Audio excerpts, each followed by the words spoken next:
पंच प्रमेष्टि भगवान की, एकनाथनाथ भगवान की, अंतिम सत्सपति भगवान महावीर स्वामी की, आचार्य श्री कुंद कुंद भगवंत की, आचार्य श्री विमल शंकर जी महाराज की, आचार्य गुरुदेव सनमती शंकर जी महाराज की, 3 काम 9 करोड़ मुनि राजों की, द्वादशांजन मुनि माता की। बोले परम पूज्य जीवित वसुदेव धर्मराज संताचल भगवंत श्री सुंदर सागर जी महाराज की, समस्त आचार्य संघ की जय कारा गुरुदेव का। भव्य आत्मा भगवान महावीर की दिव्य देशना का रसा स्वाद कर रहे हैं, जिसको सुनने वाला और सुनाने वाला 2 चीजें हैं, एक सुनने वाला और एक सुनाने वाला। सबसे ज्यादा मूल उस व्यक्ति का है जो जिनवाणी सुना रहा है, जो कि जैसा व्यक्ति होगा वैसा तुमको उपदेश मिलेगा।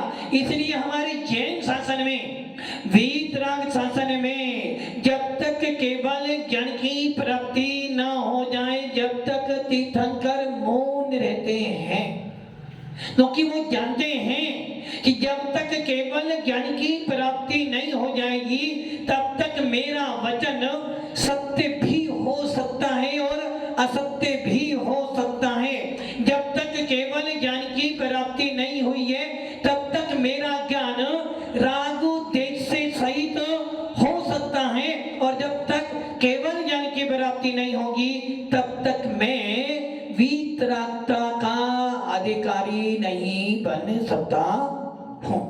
जिस प्रकार एक डॉक्टर जो होता है, एक मेडिकल की पढ़ाई करने वाला स्टूडेंट थ्योरिकल करके बहुत आया है, किंतु जब तक वो प्रैक्टिकल ना करे तब तक उसको लाइसेंस मिलने के बाद भी उसको परमिशन नहीं मिलती है। वैसे ही इस वीतराग शासन में जब तक आपका ज्ञान राग देश से सहित है, जब तक आपका ज्ञान क्षेमोपसेविक है, जब तक आपका ज्ञान सत्य असत्य में चल रहा है, या जब तक आपको अन्य किसी के आलंबन से बोलना पड़े, तब तक आपका वचन पूर्ण रूप से सत्य नहीं है। और यही कारण है कि हमारे तीर्थंकर घर में रहते हैं, जन्म कल्याणक बनता है, गर्भ कल्याणक मनाया जाता है, दीक्षा कल्याणक ले लेते हैं, और दीक्षा के लेने के बाद जब तक केवल ज्ञान की प्राप्ति न हो मौन रहते हैं, अखंड मौन,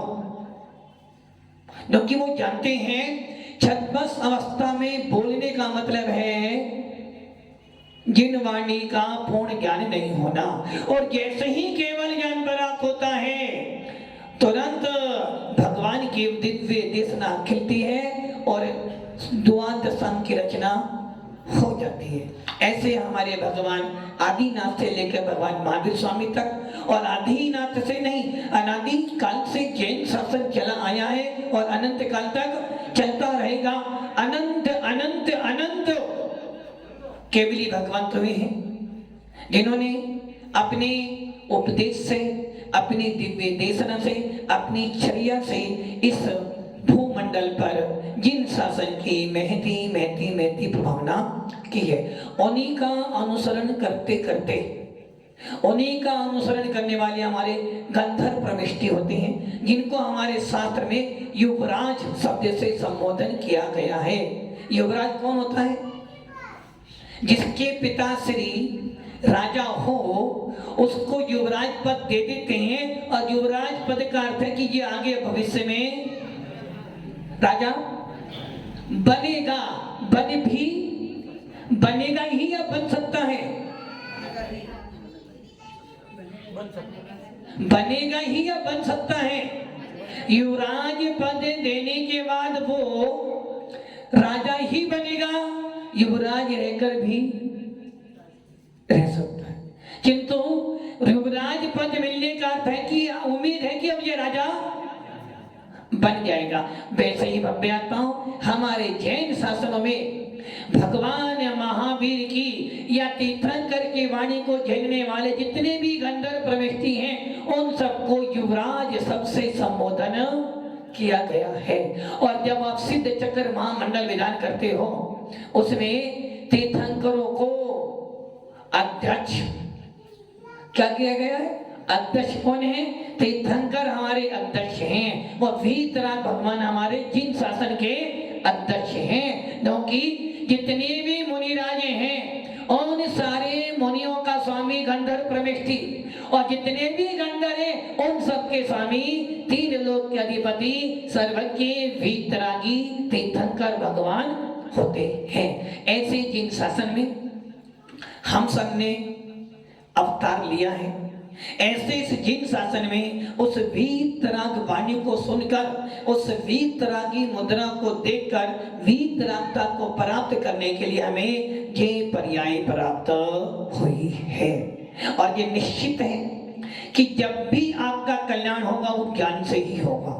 जब भी आपके परिणामों में निर्मलता आएगी भेद विज्ञानता से ही आएगी। और जब कभी भी परमात्मा बनोगे तो जिन शासन से ही बनोगे। ऐसे वो जिन शासन में हम सबको जन्म लेने का अवसर मिला है और कितना सौभाग्य है हमारा कि हमको प्रतिदिन वो जिनेंद्र देव की जिन वाणी सुनने को मिलती है।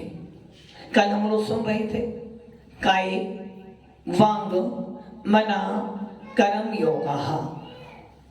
भारत जी काय वांग मना कर्म योगा। ध्यान हटा घटना। जब गाड़ी पर जाते हैं तो बड़े बड़े शब्दों में चौराहों पर मोड़ पे लिखा रहता है ध्यान हटा दुर्घटना घटी। वैसे ही भगवान महावीर की वीतराग वाणी कह रही है जब जब जब आपका उपयोग बाहर जाएगा, जब जब आपकी दो आंखें इधर उधर घूमेंगी तो घटना तो घटेगी। कल मैंने बताया था काय वांग मना कर्म योगा। आप कैसी भी क्रिया करना, अच्छी करना बुरी करना शुद्ध करना मन से करना वचन से करना काय से करना, हर क्रिया में करने पर आपको आत्मा में परिस्पंद तो होगा।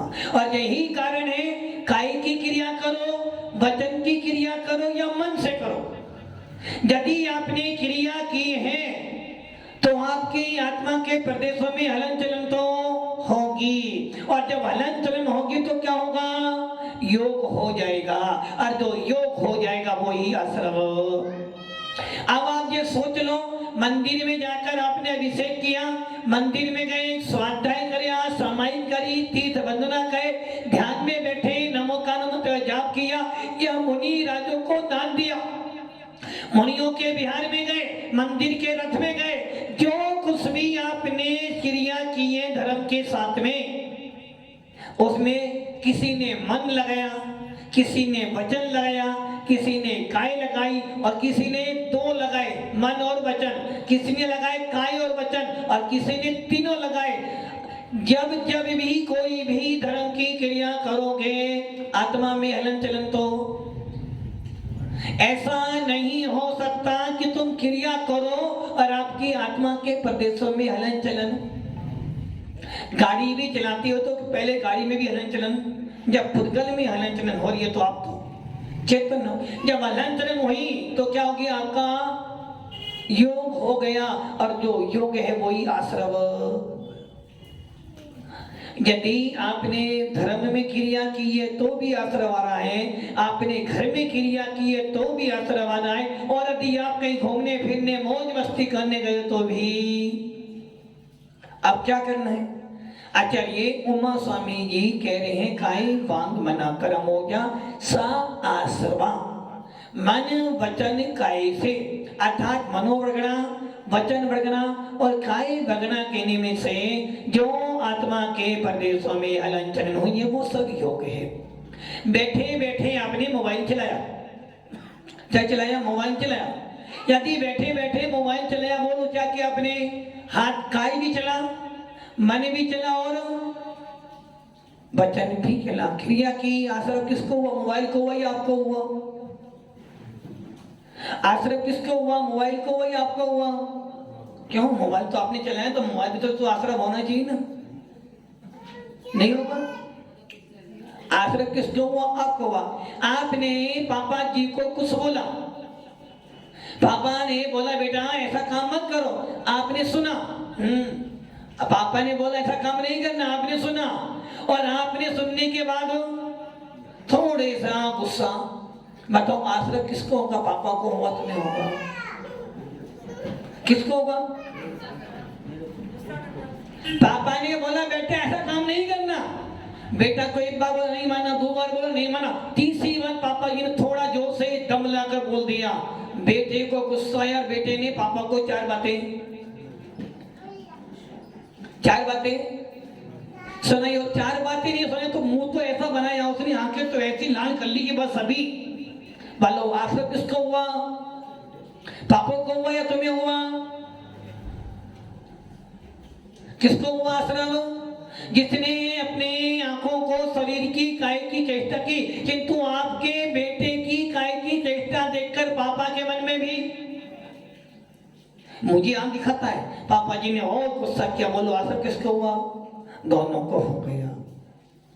ध्यान करने बैठे हो, हाथ पे हाथ है, आंखें बंद हैं, लाइट बंद है, सब सोच रहे हो, काम बैठे हो समय करने, और मन में चल रहे हैं। मन में क्या चल रहे हैं? आज वो एक आसन था ना, भाव ने अच्छी तरह से खाना नहीं खिलाया था मेरे। क्या हुआ? बैठे ध्यान में हो, सो किसके बारे में रहे हो? राग देश कसाई के बारे में। क्या हुआ? ध्यान में बैठे हो। जिस प्रकार वो सेठ जी ध्यान कर रहे थे कि जब तक ये ज्योत जलेगी, जब तक ये दीपक जलेगा, जब तक मैं समय नहीं छोड़ूंगा। और उसकी पत्नी बार बार आती और क्यों डालती? स्वामी जी प्राणनाथ ध्यान कर रहे हैं, इनके ध्यान में विघ्न। वो भी अपने अच्छे भाव से काम कर रही थी, और सेठ जी समय करने बैठे थे, भाई जब तक दीपक जलेगा मैं अपना ध्यान नहीं छोड़ूंगा। किंतु हुआ क्या? सेठानी जी डालती रही, सेठ जी समय करते रहे, करते संबल टूट गया, बांध टूट गया समता का।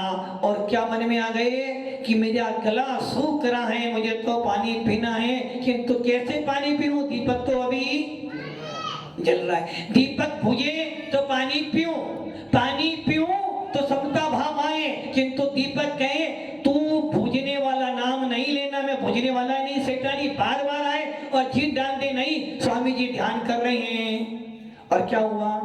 परिणाम दोनों के। सेठ जी ने नियम नहीं तोड़ा, जब तक दीपक जलेगा पानी नहीं पीऊंगा, मैं यहाँ से नहीं जाऊंगा। और सेठानी कह रही है स्वामी प्राणनाथ ध्यान कर रहे हैं, तो उनके ध्यान में विघ्न बाधा ना पड़े थे, बार बार घी डाल रही थी। बोलो आश्रम किसको हो रहा है? आश्रम को हो रहा है, दोनों को ही आश्रम हो रहा है। और करते क्या हो गया? मन वचन काय की जैसी भी क्रिया करोगे, अच्छे भावों से करो, बुरे भावों से करो, मध्यम भावों से करो, राग से करो, द्वेष से करो, क्रोध से करो, मान से करो, लालच से करो, लोभ से करो, मायाचारी से करो, जैसी आपकी परिणति बनेगी वैसा आपका पक्षपथ होगा, और वैसा आश्रम हो जाए। हमें करना क्या है?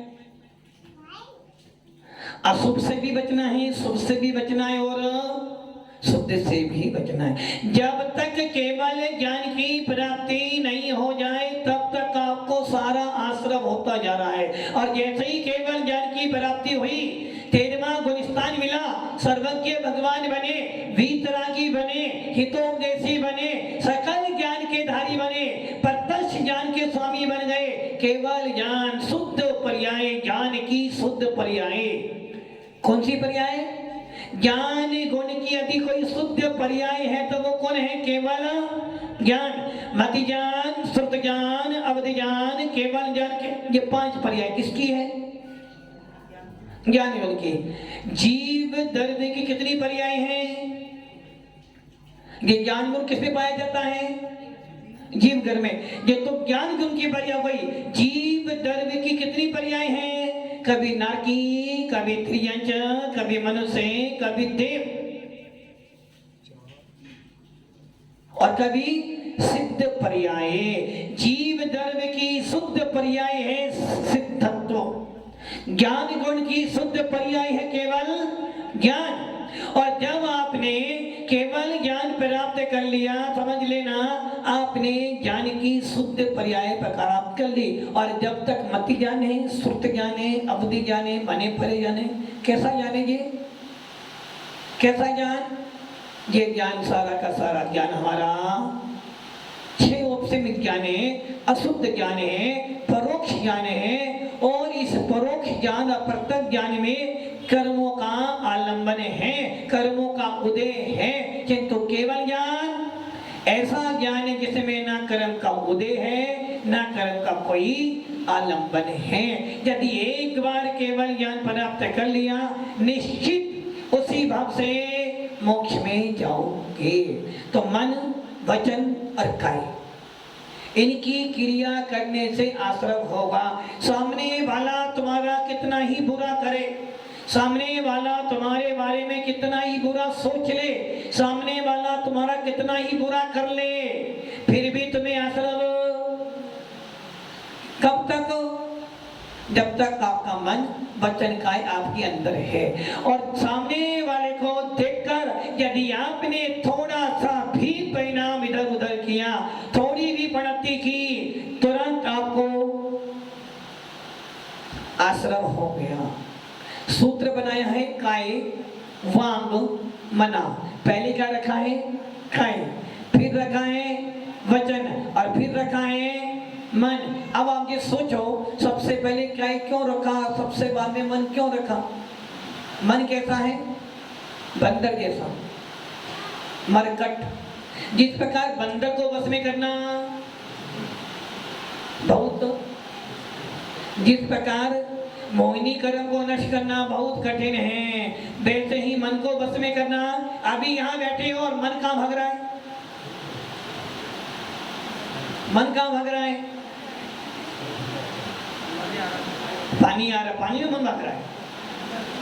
अभी यहाँ बैठे हो, किसी का मन दुकान पर, किसी का मंदिर पर, किसी का समय से कर, किसी का मोक्ष में। मतलब कि मन की स्पीड राकेश और हमारी जात से भी बहुत तेज है। मन की स्पीड इतनी तेज है कि काय से यदि यहाँ हो तो मन से कहीं और बैठे हो। और ऐसे मन को वश में करना बहुत कठिन है। सूत्र क्या बनाया है? काय, वांग, मना, कर्म, योगा। अब मेरा सवाल है, आपने बहुत अच्छा काम किया, बहुत अच्छी मेहनत की है, किंतु आपका मन आपका खराब, बोलो फल क्या मिलेगा? मन के हारे हारे, मन से जीत। मन ही नहीं, भावी नहीं आपके अच्छे। तो सबसे पहले किसको बस में करना है? मन को बस में करना है। मन बस में होना नहीं है। मन को वो ही जीव बस में कर सकते हैं जो योगी बन चुके हैं, जिन्होंने आत्मा को समझ लिया है, जिन्होंने भेद विज्ञान पूर्वक आत्मा के उपयोग में अपने आप को लगाया, वो ही मन को रोक सकते हैं। तो बताओ, सबसे पहले मन को रोकना है। माला जप रहे हो, 1 माला, 2 माला, 3 माला, ये तुम माला जप रहे हो, नमो और प्राणम नमो से, मन का भाग रहा है। अभी कौन मंदिर में आया, कौन गया, किसने क्या किया, मन भागा जा रहा है, भागा जा रहा है। महाराज जी ने नियम दिया, 11 माला जपनी है। मन दुकान पर, कौन बैठा, दुकान बंद पड़ी है, दुकान पे मन भाग रहा है। बोलो क्या फल मिलेगा? तो सबसे पहले क्या करना है? सत्य जी क्या करना? मन को रोकना। पहले मन, फिर वचन और फिर। अच्छा, मेरा आपसे सवाल है, आपने पढ़ाई की होगी, स्कूल के अंदर जब जाते कुछ बच्चे तो फर्स्ट आते, कुछ बच्चे डिवीजन लेकर जाते हैं, और कुछ बच्चे पास भी तो होते हैं ना, कुछ 33 वाले, और कुछ बच्चे फेल। अच्छा, बढ़िया कौन सा है? बढ़िया, एक बच्चा फर्स्ट आया है, एक डिवीजन लेकर आया है, एक पास हुआ नहीं, फेल हुआ। सबसे अच्छा कौन सा है? फर्स्ट वाला, फर्स्ट लेकर आए ना, डिवीजन वाला। डिवीजन वो अपनी क्लास में लाया है। फर्स्ट वाला अच्छा, थोड़ा नीचे वाला डिवीजन वाला, उससे अच्छा फेल वाला, पास वाला।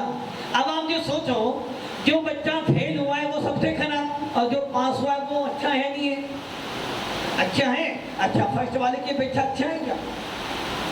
उसी प्रकार आचार्य कह रहे हैं भैया तेरे पास तीन चीजें हैं, मन, वचन और काय।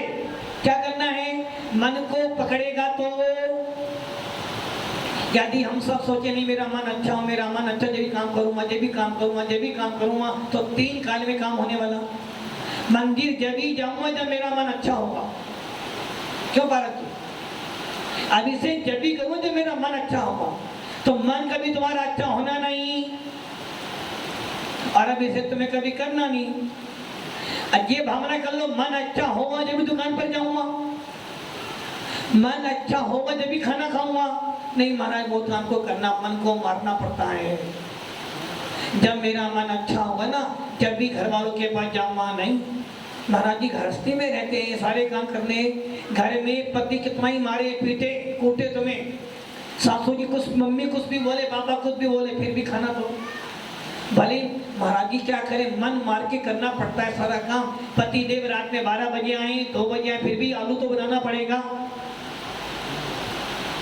रात में भी खिलाना। महाराज जी क्या करें, जानते समय कि मन तो कर, मन मानता नहीं ना महाराज जी, फिर भी मन को बड़ा समझाना पड़ता है। अब बताओ, सारे काम कर रहे हो ना जबरदस्ती मन को भी, कि तुम मंदिर जाना हो तो पहले मन को राजी। हमारे आचार्य कहते हैं भैया मन के पीछे मत भाग। क्या कर? सबसे पहले काय को बस में कर, और उसके बाद वचन को। यदि तेरा काय बस में हो गया तो 33% नंबर तुझे मिल गए। 100 नंबर का पेपर है और 3 ही है, काय, वचन और मन। क्या करना? तुमने मन को पकड़ लिया। कुछ बच्चे जब पेपर देने जाते हैं ना, अपना क्वेश्चन पेपर देते हैं, उसमें जो सबसे कठिन सवाल जो नहीं आ रहा, पूरे टाइम उस पर, और ये सवाल कैसे हुआ, कैसे क्या हुआ, 3 घंटे बोले, क्या लिख कर आया।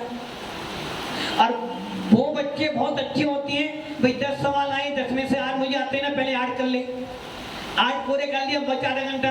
2 सवाल बचे, 2 में से आधा आता वो पूरा कर लिया, 9.5 सवाल होगा। अब बचा 1 सवाल बचा है ना, नहीं आ रहा, छोड़ दो। कम से कम 9.5 सवाल तो मेरे गए ना, तो कम से कम पास तो है, फर्स्ट तो। और मान लो हमने सारा दिमाग जो सवाल नहीं आ रहा था उसी में लगा दिया, 2 घंटे हमने खराब कर लिए, बोलो क्या मिलेगा? थाली में खाना आया है, सब्जी 2 भी है, रोटी भी है, पूरी भी है, सब है, किंतु सामने वाले की में 5वीं सब्जी कैसा ही, बार बार मन वहां भाग रहा, अपने में आनंद क्या हुआ, ना अपना आनंद ले पाए ना उसका आनंद। इसलिए जो पहले मिला उसको, ऐसे आचार्य कह रहे हैं, काय को बस में किया 33%, वचन को बस में किया 66, और जो 66 वाला आ गया काम आपका हो गया। अब मन की बात रही, अब जितना मन लग जाए वो अच्छी बात है, कम से कम 66 तो कलश में है ना। और यदि मेरा पूरी माला में 2 मोती पर 3 मोती पे मन लग गया तो 3% तो उससे मिल गए, काम मेरा पूरा हो गया। और मन के पीछे भागता रहा तो ना वचन मिला ना काय मिली। इसलिए सूत्र दिया है काय वांग मना कर्म योग। ऐसा सूत्र क्यों बनाया? सूत्र होना चाहिए था मन वचन काय योगा। सूत्र बनाया है काय वचन मनः कर्म योगा। तो इसका सूत्र ऐसा इसलिए बनाया है कि आचार्य उमा स्वामी कहते हैं संसार में सबसे ज्यादा जीव कौन से हैं?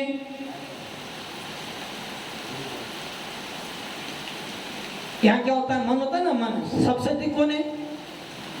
सबसे अधिक काय वाले हैं। एक इंद्री से लेकर चतुर इंद्री तक के जीवों के पास मन ही नहीं है, और पंच इंद्री में संगी भी हो ना। तो सबसे ज्यादा लोग कौन है? काय वाले। इसे सबसे पहले काय योग रखा। उससे कम वचन वाले, तो एक इंद्रियों को वचन, 2 इंद्री से वचन है तो 2 नंबर पे वचन रखा। और सबसे कम कौन है? मन वाले से सबसे बाद में रखा। पहला रीजन। दूसरा रीजन, काय सबसे पहले क्यों रखा? कि सबसे कम पाप काय से होता है। सबसे कम पाप किससे है? काय से। नंबर 2 पर क्या है? वचन। उससे ज्यादा कैसे हुआ? एक पहलवान जी हैं, पहलवान से आप लड़ाई कर सकते हो क्या? किंतु वचन से तो ऐसा करूं आप ऐसा करूं, बोले जा रहे हो, और जैसे ही पहलवान सामने आया तो जितना वचन से बोलते हैं उतना हम काय से। इसलिए काय से पाप कम, वचन से उससे ज्यादा, और मन से तो दिन भर मन से सोचते रहते हो ऐसा आंग दोस्तों ऐसा तुम, किंतु ज्यादा बोल नहीं पाते हो ज्यादा। इसलिए काय से पाप सबसे कम, वचन से 2 नंबर पर, मन से सबसे ज्यादा पाप लगता है। इसलिए आचार्य ने लिखा काय वांग मना कर्म हो गया। काय वाले जीव सबसे ज्यादा, वचन वाले उससे कम, मन वाले उससे कम। और नंबर 2 काय से पाप सबसे कम, वचन से उससे ज्यादा, और मन से तो सबसे ज्यादा पाप हो रहा है। इसलिए जो सूत्र बनाया है भैया, पहले काय को रोक, फिर वचन को रोक, और फिर मन को रोक। और जब तेरी तीनों रुक जाएंगे तो तू आश्रम से रहित हो जाएगा। इसलिए सूत्र बनाया है काय वांग बना कर्म योगा सा आश्रवा। मन वचन काय की परिणति आश्रम है, और जो आश्रम है वो ही संसार में घुमाने वाला। इसलिए हमें सबको क्या करना चाहिए? आश्रम को रोकने का पुरुषार्थ करना चाहिए। काय को रोको, वचन को रोको, और मन जितना रुक जाए उतना मन को रोको, ताकि मन वचन काय की परिणति अशुभ तो नहीं हो। शुभ अति शुद्ध नहीं हो रही है तो अशुद्ध तो मत करो, और अशुद्ध से बचोगे शुद्ध में लग जाओगे, और जब शुद्ध में लग जाओगे तो निश्चित रूप से मोक्ष की प्राप्ति हो जाएगी। ओम नमः सिद्धेभ्यो।